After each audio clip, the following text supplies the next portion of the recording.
Bak sen kendini de çekiyorsun ya. Ne kardeşim bak poz veriyorum. Onlar ama bitti.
Nereye amına?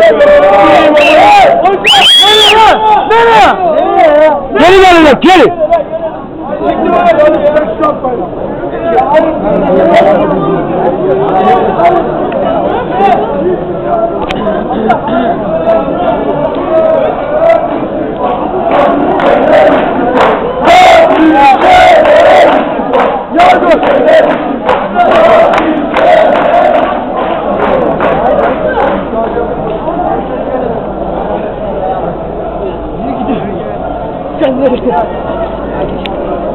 Tamam oğlum ne diyor?